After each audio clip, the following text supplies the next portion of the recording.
Absolutely. I mean, there are lots of people that are capable of doing a job and maybe doing it extremely well, who might not be the candidate that would present the best in a traditional interview style competition, and who would sort of win that job.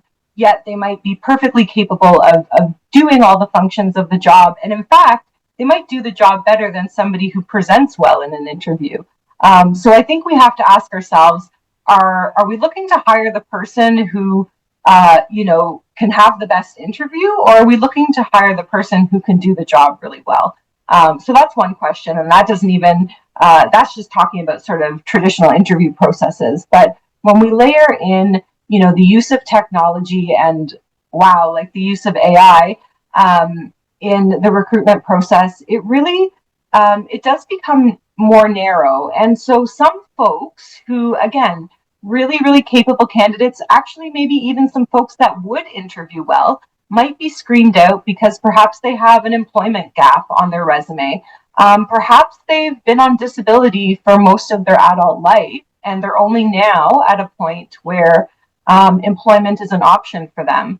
And employment is something that they could consider. So, when you have only one way to get through the recruitment process, and that's through an online application or an applicant tracking system, it really does narrow the candidate pool in such a way that's going to exclude some excellent talent.